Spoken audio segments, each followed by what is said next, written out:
오늘 저희에게 주시는 하나님의 말씀은 고린도전서, 지금 고린도전서 시리즈 설교를 하고 있는데요, 3장입니다. 오늘은 고린도전서 3장 6절로부터 9절까지 말씀입니다. 고린도전서 3장 6절로부터 9절까지 말씀을 봉독해 올릴 때 살아계신 하나님의 음성을 듣기를 바랍니다.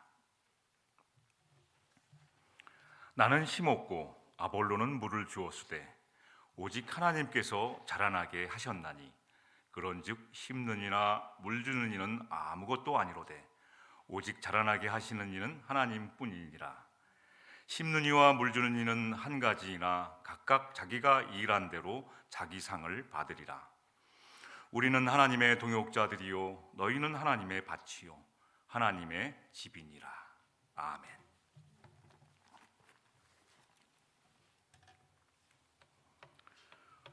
오늘은 우리가 하나님의 동역자이심을 믿고 말씀을 들었으면 좋겠습니다. 하나님은 우리 없이는 일을 못하세요. 하나님이 일을 못하시는 것이 아니라 우리와 함께하는 것을 좋아한다는 것이죠. 여러분, 토끼와 거북이 경주 시리즈가 있습니다. 4탄이 나왔어요. 4탄. 3탄까지는 잘 아시죠? 3편까지는 잘 아시는데 3편은 어떤 거였죠? 토끼와 거북이가 경주를 하다가 이제 거북이가 이겼잖아요. 토끼가 거북이한테 고백하는 겁니다. 내가 사실 너보다 빨리 갈 수 있는데 너의 체면을 살려주고 너를 사랑하기 때문에 내가 자는 척하다가 너를 이기겠다. 이게 3탄입니다. 그다음 4탄은 어떤 건가요? 4편. 토끼와 거북이 경주 시리즈 4편은 그렇게 경주에서 이긴 거북이가 하나님께 혼나는 겁니다. 하나님께 혼나고 있어요. 거북이가 겨우 열심히 걸어가는 둥 하는데 하나님한테 혼납니다. 왜 혼났을까요? 하나님이 이렇게 거북이한테 얘기하시는 거예요. 거북아, 왜 땅에서 토끼와 경주를 했니? 토끼가 부러웠니? 땅은 네 그라운드가 아니잖아. 바다에서 너는 누구보다도 우아하게 헤엄칠 수 있잖아. 너는 토끼가 아닌 거북이로 있을 때 가장 멋지단다. 이렇게 하셨어. 그리고 하나님은 한 말씀 더 하셨습니다. 땅에서 토끼보다도 빠르게 뛰는 거북이를 보면 사람들이 말세라고 하면서 너를 가만히 놔두지 않고 너를 죽이려고 달려들지도 모른다. 이렇게 하나님이 말씀해 주셨어요. 거북이는 바다에 있을 때 멋있는 거예요. 땅에 나와서 땀 뻘뻘 흘리면서 경주해서 이기고 그런 걸 하나님이 원하지 않으신다는 것이죠. 그리고 땅에서 거북이가 막 냅다 달리는 거 보면 사람들이 가만 놔두지 않습니다. 자기 자리에 있는 위치에 있을 때 사람들은 그를 존경하는 것이죠. 하나님을 영화롭게 한다는 말은 다른 말이 아니라 남들이 멋져 보이는 것을 부러워서 흉내내면서 따라하는 것이 아니라 나에게 주신 사명을 다할 때 멋져 보이는 겁니다. 하나님을 영화롭게 하는 거예요. 하나님은 그것을 기뻐하세요. 우리 학생들이 학교에서 공부 열심히 하는 것을 하나님이 좋아하시지 집안이 어렵다고 생활전선에 뛰어들어서 일하는 것을 기뻐하지 않는다는 말이에요. 자기 위치에서 자기에게 주어진 그 사명을 다할 때, 최선을 다할 때 하나님이 기뻐하시고 그것이 하나님을 영화롭게 하는 겁니다. 하나님은 나의 삶이 복사본이나 모조품 되는 것을 원하지 않으세요. 원본으로 사는 것을 원해요. 오리지널로 사는 것을 원해요. 거북이가 육지, 땅에서 달리기 우승하는 것이 아니라 바다에서 자연스럽게 헤엄치면서 사는 것을 하나님은 더 좋아하신다는 겁니다. 각자 자기에게 주어진 삶의 자리에서 최선을 다하는 삶이 바로 하나님을 영화롭게 하는 것이에요. 하나님이 좋아하셔요. 요한복음 17장 한번 보실까요? 예수님도 이 땅 위에서 그렇게 사셨어요. 목수의 아들로 태어나서 자신의 삶에 목수를 최선을 다해서 하셨죠. 그래서 이렇게 고백하셨습니다. 요한복음 10장 4절에 한번 같이 읽어보시죠. 시작. 아버지께서 내게 하라고 주신 일을 내가 이루어 아버지를 이 세상에서 영화롭게 하였나이다. 하나님이 나에게 맡겨주신 일들이 있잖아요. 다 일들이 틀린데 그것을 이루었더니 이 세상에서 하나님 아버지를 영화롭게 했다는 것이죠. 사도 바울도 고백했습니다. 사도 바울도 한번 보시죠. 사도 바울의 고백, 디모데 후서 4장 7절 같이 한번 또 읽으시겠습니다. 시작. 나는 선한 싸움을 다 싸우고 달려갈 길을 마치고 믿음을 지켰습니다. 이제는 나를 위하여 의의 면류관이 마련되어 있으므로 의로운 재판장이신 주님께서 그날에 그것을 나에게 주실 것이며 나에게만이 아니라 주님께서 나타나시기를 사모하는 모든 사람에게도 주실 것이니라. 사도 바울은 좋은 학교를 나와서 주님이 칭찬하신 게 아니라 가문이 좋은 집안에서 태어난 것을 칭찬하신 것이 아니라 사도 바울은 믿음을 지켰어요. 얻어맞고 쥐어터지고 곤장맞고 믿음을 지켰어요. 오직 예수 그리스도의 십자가로 말미암아 구원받는다는 것 사실을 붙들고 지켰어요. 그것을 다 한 거예요. 그것을 다 했어요. 최선을 다해서 그걸 지킨 거예요. 어느 랍비가 죽어서 하나님 아버지 앞에 갔습니다. 랍비는 하나님께 죄송하다면서 이런 말을 하였습니다. 하나님, 저는 민족의 해방자 모세처럼 살지 못했고 예언자 엘리야처럼 살지도 못했습니다. 용서해 주십시오. 막 빌었어요. 그러자 하나님이 이렇게 말씀하셨습니다. 너는 모세처럼 살지 못하고 엘리야처럼 살지 못한 것이 잘못이 아니라 너 자신을 살지 못한 것이 잘못이다라고 말했어요. 하나님이 우리에게 원하시는 것을 다시 말하면 하나님이 우리에게 원하시는 신앙생활은 남들과 비교해서 남들이 방언하니까 나는 방언 못해서 어떡하지? 남들이 10시간 기도하는데 나는 10시간 못해서 어떡하지? 이렇게 비교하면서 경건의 모양만 갖추고 사는 것을 원하시는 것이 아니라 내 망가진 모습, 내 모습 이대로 하나님께 나와서 그것을 고백하는 것을 좋아하세요. 그걸 원하세요. 그걸 받으세요. 우리는 이게 작은 건데 이게 착각하고 있습니다. 하나님은 잘해서 잘 만들어서 성공해서 드려야지만 된다. 안 그렇습니다.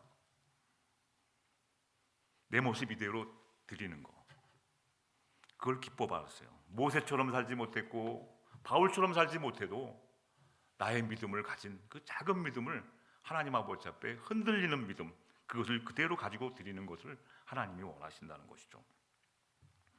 그래서 우리의 신앙 핵심을 두 가지로 나누어서 말씀드리면, 핵심은 첫 번째가 뭡니까? 하나님 아까 찬양하는 것처럼 하나님을 친구로 생각하면서 친밀한 교제를 하는 겁니다. 이게 신앙의 핵심이에요.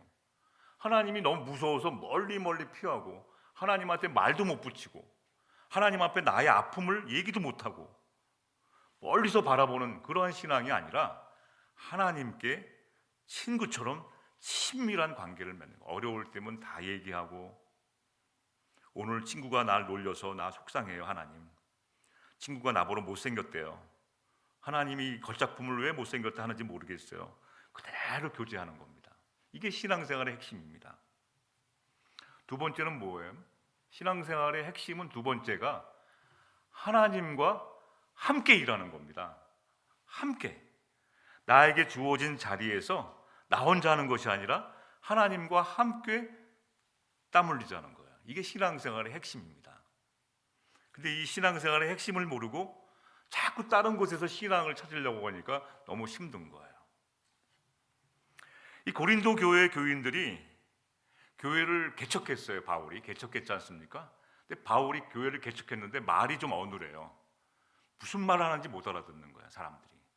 그래서 교책해서 그것을 존경한 겁니다. 그래서 바울을 그럼에도 불구하고 개척했으니까 바울을 따르는 사람들이 있었어요. 고린도 교회에, 교인들 중에서.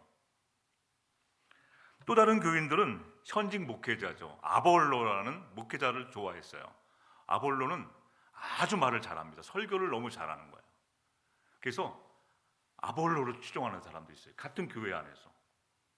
그러니까 바울파도 있고 아볼로파도 있고 교회에서 이렇게 된 거예요. 그 사도 바울이 그런 것을 다 떠나서, 그런 질투와 그런 걸 다 떠나서 우리는 하나님의 동역자라고 말하는 거예요. 아볼로는 물을 준 사람이고 나는 교회를 개척했으니까 심은 사람이라는 것이죠. 심었고 물을 주었고 우리들은 아무것도 아니라는 것이죠. 그것을 성장시키고 자라게 하고 신앙생활을 더욱 성숙하게 하시는 분은 하나님이라는 것이죠. 정리해보면 하나님을 중심으로 나와 당신은 어떤 겁니까? 물 주고 심고 물 주는 역할만 하는 거예요. 열매를 거두게 하시는 분은 하나님이시라는 것이죠. 이게 신앙생활입니다. 그래서 사도 바울은 우리는 하나님의 동역자라는 말을 강조해요. 동역자들이라는 것이죠. 저도 처음에 교회 생활하면서 목회하면서 하나님은 제쳐주고 우리끼리 하려고 그랬어요. 처음에는 혼자 하다가 우리끼리 몇 명 모이면 우리끼리 하려고 그러니까 이상하게 잘하지가 않아요. 근데 그것을 내려놓고 하나님과 함께 하는 것들을 자꾸만 추구하다 보니까 하나님의 동역자로라고, 내 역할은 심는 것, 물 주는 것, 전도지 갔다가 전해주는 것, 복음을 전하는 것.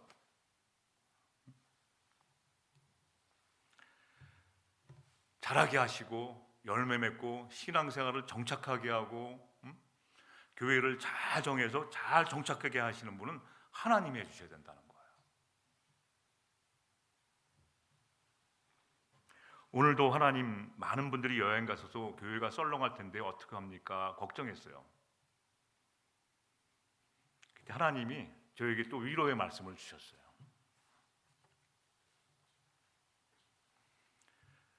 많은 사람들이 여행 가는 교회는 건강한 교회란다. 많은 사람들이 여행도 안 가고 교회만 있는 교회, 여행 1년 내도 안 가는 교회, 그런 교회는 아주 건강하지 못한 교회란다.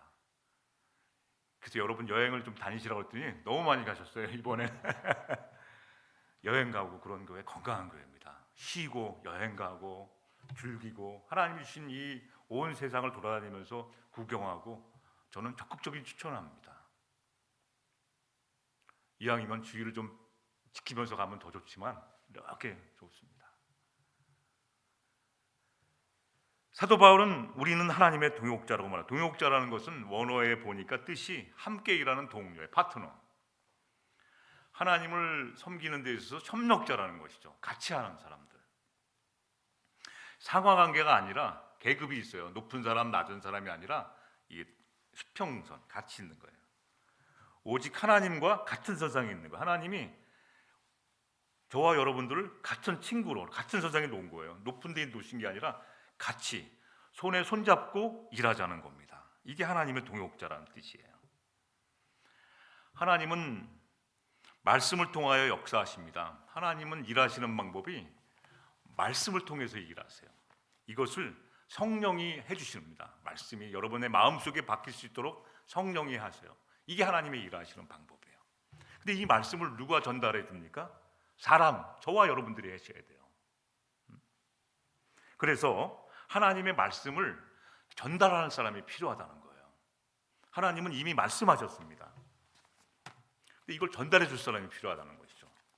그래서 로마서 10장 한번 보시죠. 여러분 잘 아시는 말씀입니다. 로마서 10장 13절부터 14절 같이 한번 읽으시죠. 시작. 누구든지 주의 이름을 부르는 자는 구원을 얻으리라. 그런즉 저희가 믿지 아니하는 일을 어찌 부르리요? 듣지도 못한 일을 어찌 믿으리요?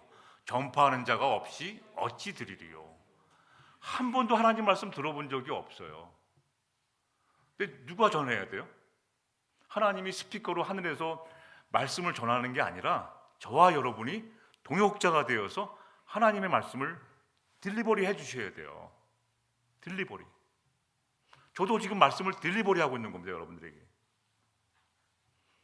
배달 사고가 나요. 안 해. 안 가. 한 번도 들어본 적이 없다는 것이죠. 어떻게 구원받는지 모르고 주님의 이름을 부르면 구원을 받는데 그걸 모르는 거예요. 그래서 말씀 전파 사역을 본문으로 들어오면 정리를 해줬습니다. 사도 바울이 말씀을 전파하는 것이 하나님의 동역자들이 필요한데, 오늘 본문에 보면 어떻게 됐죠? 사도 바울 자신은 6절에 한번 보시죠. 오늘 본문. 나는 심었고 아볼로는 물을 주었으되, 이렇게 되어 있어요. 오직 하나님께서 자라나게 하셨는 거죠. 그러니까 하나님을 중심으로 바울과 아볼로가 같이 협력해서 일하는 거예요. 여러분이 하나님을 중심으로 같이 손잡고 말씀을 전하셔야 돼요. 무슨 말을 내가 왜 전해? 아직도 교회는 다니지만 말씀이 들어오지 않아서 제대로 못 믿는 분들이 많으세요. 그런 분들에게 복음을 전하는 거죠. 다음 주에 이제 요즘 교인들의 추세에 대해서 연구한 것을 발표할 겁니다. 어떤 교인들인가?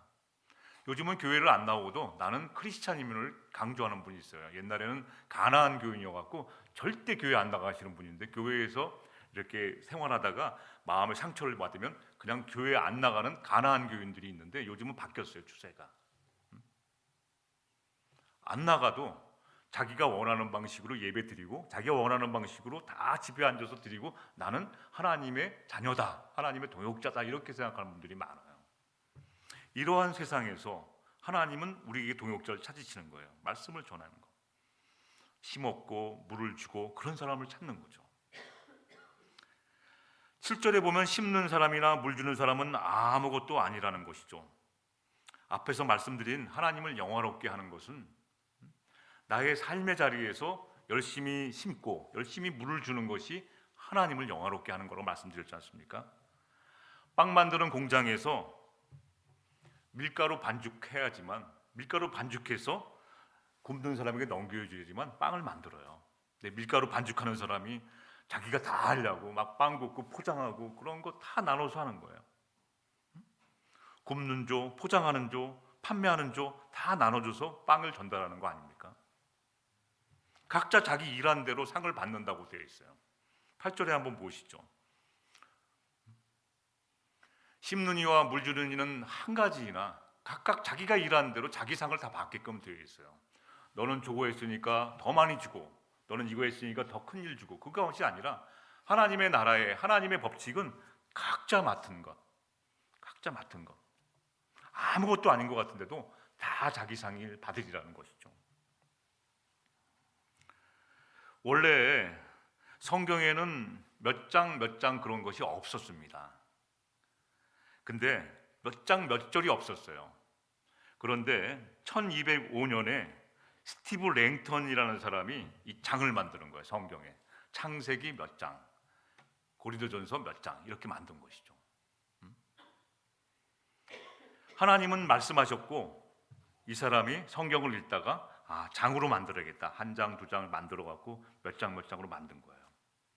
근데 이 사람은 장을 만들고 또 1551년에 로버트 스테파누스가 절을 만들었어요. 몇 절 이렇게 만드는 것이죠. 로버트 스테판, 이 두 사람이 하나님과 동역한 것이죠. 하나님은 말씀하셨고 장을 만들고 절을 만들어서 자기가 맡은 바에서 최선을 다한 거예요. 이게 하나님의 동역입니다. 그래서 하나님은 인간의 영감을 통해서 말씀하셨고, 인간은 그것을 장과 절로 구분해서 오늘날 우리가 성경을 아주 편리하게 고린도전서 3장 6절 9절 이렇게 할 수가 있는 것이죠. 그래서 우리는 하나님의 동역자라는 것이 하나님이 하시는 일에 우리는 거기에서 맡은 바에서 최선을 다하는 거예요. 다 목사 되고 다 전도사 되고 다 그래서만 하나님 일을 하는 게 아니에요. 어떤 분은 하늘의 조종사, 또 자기가 맡은 다 사역 가운데 하나님의 일을 하는 동역자로 살아가는 것이죠. 요셉의 옷장이라는 책이 나왔어요. 새로 요셉의 민경보 목사님이 쓰신 책인데 아주 요셉의 옷장이라는 책이 나왔습니다. 옷이라는 모티브를 통해서 하나님의 일하심을 발견할 수 있는 책입니다. 요셉의 옷장. 요셉이라는 한 사람이 평생 입었던 옷이 있어요. 그 배후에는 하나님이 일하고 계시다는 사실을 발견하게 되는 겁니다. 요셉이 평생 입었던 옷이 있어요. 근데 그 배후에 하나님이 계시다는 걸로 관점에서 본 책이에요. 한번 보실까요? 함께 일한다는 것. 요셉이 어렸을 때 채색 옷을 입었습니다. 채색 옷. 채색 옷이 어떤 의미가 있는 건가요? 요셉이 어린 시절에 입었던 옷이 채색 옷입니다. 색깔이 들어가 있어요.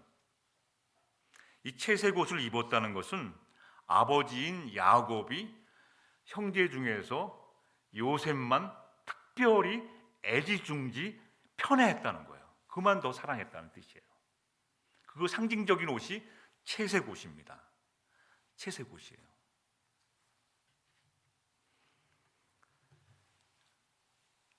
아버지가 너만을 더욱더 애지중지 사랑한다는 뜻, 채색 옷을 입었어요. 두 번째, 이것 때문에 형들한테 이것 때문에 죽을 고비를 넘기고 상인들한테 팔려가서 요셉이 두 번째 입었던 옷은 어떤 옷이었나요? 노예 옷을 입게 됐어요. 노예로 팔려가게 됩니다. 노예 옷을 입게 돼요. 형들 때문에 잘난 척하다가 아버지가 나만 살아간다 꿈 얘기하고 그러니까 형들이 미워서 요셉을 죽이려고 구덩이였는데 이제 상인에 의해서 발견돼 갖고 노예로 팔려가지 않습니까? 이게 종의 옷을 입어요. 노예 옷을 입게 되죠. 세 번째는 어떤 옷을 입었나요? 그래서 이제 팔려가서 이제 보디발의 가정에 들어가서 아주 일을 잘하니까 아주 그냥 그 보디발의 아내가 유혹을 합니다. 유혹으로 인하여 성추행범으로 몰려서 감방에 들어가게 되죠. 죄수가 되어서 무슨 옷을 입어요? 죄수의 옷을 입어요. 그리고 마지막에 마무리를 어떻게 합니까? 요셉은 국무총리, 총리가 되어서 세마포 옷을 입습니다. 세마포. 요셉은 평생 자기 스스로 입을 옷을 입어본 것이 아니에요. 다 다른 사람에 의해서, 남들에 의해서 인생이 옷을 입게 된 거예요. 오해받고, 미움받고, 또 일을 잘하고, 또 존경받을 만한 일을 하고, 꿈 해석을 잘하고, 세마포 옷을 입게 되었죠. 애굽왕 바로가 입혀준 옷입니다. 근데 이런 옷을 입혀주는 가운데, 요셉이 입혀주는 가운데 누가 계셨나요? 하나님이 함께 그 요셉의 옷을 입는 가운데 함께 요셉과 함께 일하셨던 거예요. 요셉이 채색 옷을 입고 입을 때는 하나님도 기뻐하시고 사랑받는 주의 자녀니까 얼마나 기뻐하십니까? 그리고 노예로 팔려갔을 때 죽을 지경이 되었을 때 하나님은 상인들을 그쪽으로 지나가게 하셔서 요셉을 구덩이에서 건지셔서 노예 옷을 입히시죠. 하나님이 함께 계셨어요. 노예 옷을 입을 때는 하나님이 너는 틀렸다, 안 고운 게 아니라 세마포 옷을 입을 때만 나타나신 것이 아니라 노예 옷을 입고 채색 옷을 입고 노예 옷을 입고 죄수의 옷을 입을 때도 함께 계셨어요. 세마포 옷이 되어서 영광의 자리에 올랐을 때도 하나님은 너무 기뻐하시면서 함께 하셨어요. 요셉은 단 한 번도 스스로 자원해서 옷을 입은 적이 없어요. 이것은 저와 여러분도 마찬가지입니다. 지나온 우리들의 인생을 돌아보면 하나님이 늘 함께 계셨어요. 계절마다, 때마다 우리의 신분이 바뀌기도 하지 않습니까? 어떤 때는 사원으로 회사에 들어갔는데 또 세월이 지나가니까 뭐 대리 달고 과장 달고 뭐 이사 되고 뭐 자꾸 올라가는 것처럼 때마다 그때마다 신입사원일 때는 하나님이 함께 하신 것이 아니라 늘 같이 해주셨어요. 사업하다가 장사하다가 안 됐을 때도 함께 해주시고 또 잘 될 때도 하나님이 늘 우리들의 옷에 맞게 거기서 뒤에서 함께 해주셨다는 것이죠. 동역해 주셨어요. 하나님은 언제나 보이지 않았지만 우리와 함께 일하시는 동역해 주신 것입니다.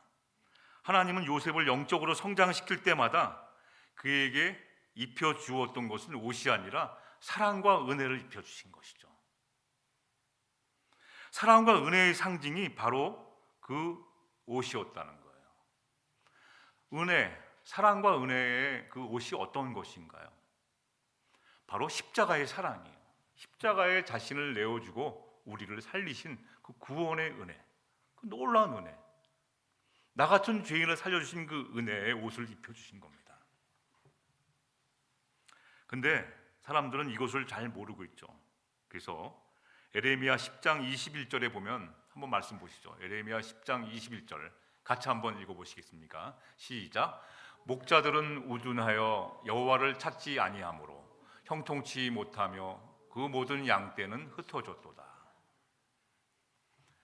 이게 하나님이 이렇게 하신다는 것을 얘기를 안 하니까 어리석어서 하나님을 찾지 않게 되는 거예요. 하나님이 죄수의 옷을 입고 있을 때는 나타나지 않는다고 딱 이걸 얘기해 줘야 되는데 어제나 오늘이나 똑같이 함께 하시는 거예요. 그러니까 찾지 않으니까 형통치 못하는 거예요. 양떼는 자꾸 흩어지는 것이죠. 사람들이 하나님 말씀을 중심으로 형통하게 되는데 그것을 몰라요. 하나님이 없는 것처럼 사니까. 그래서 말씀을 한번 정리해 보겠습니다. 9절에 보면 9절 한번 보시죠. 본문. 우리는 하나님의 동역자들을 강조합니다. 너희는 하나님의 밭이요 하나님의 집이니라. 동역자라는 것은 하나님을 섬기는 데 있어서 협력하는 사람들, 저와 여러분을 말해요. 하나님은 저희 없으면 저희와 함께 일하시는 것을 좋아해요. 같이 협력하는 것. 너희는 하나님의 밭, 하나님의 집이니라. 밭은 어떤 의미인가요? 하나님이 저와 여러분들을 밭에다가 풀어놓으신 거예요. 밭에 가서 일하라고. 하나님의 집은 자꾸 세워가는 것이죠. 이렇게 성장해가고 세우는 건물을 의미합니다. 밭에 나가서 일터를 주신 거예요. 일. 저와 여러분에게 맡기신 이 세상에서 일하면서 맡겨주신 일이 있어요. 그 시인 유시화 씨는 이렇게 말하지 않습니까? 하나님이 신이 다 찾아다닐 수 없어서 어머니를 두었다고. 엄마 만들어 주신 것.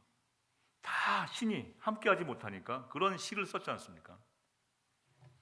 하나님은 우리가 맡은 바 다 맡은 바 그 자리를 주신 거예요. 밭을 주신 거예요. 하나님의 집은 하나님이 세워가시는 거예요. 건축.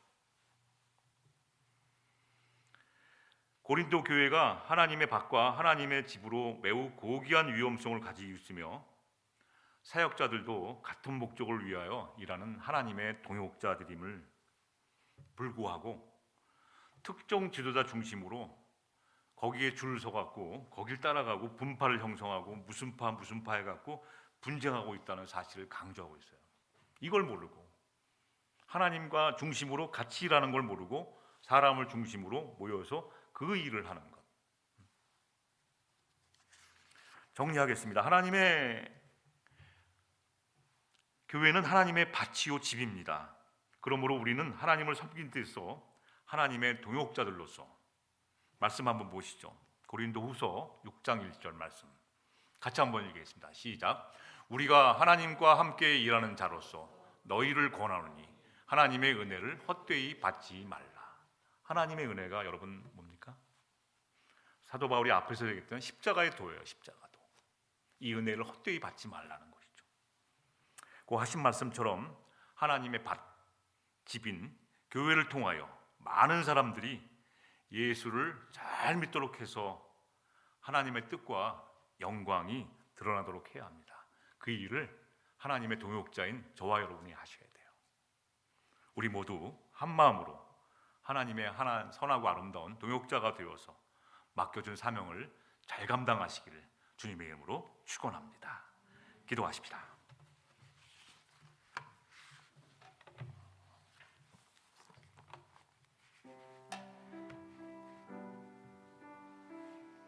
오 하나님, 우리가 이렇게 대단한 사람인 줄 몰랐습니다. 하나님이 손잡고 일하시자고 합니다. 함께 협력해서 일하자고 하시네요. 여러분, 우리 일상의 삶에서 혹시 홀로 고생하고 계신 것은 없는지요? 우리 하나님의 동역자들이 되어서 함께 일하게 해달라고. 예전에 미처 몰랐습니다. 하나님과 함께 해야지만 형통하게 된다는 것을 잘 몰랐습니다. 하나님, 이제 하나님과 함께해서 아픔도 슬픔도 어떤 어려움도 이겨갔나이다 하는 마음으로 오늘 들은 말씀과 함께 잠깐 같이 기도하는 시간 갖겠습니다.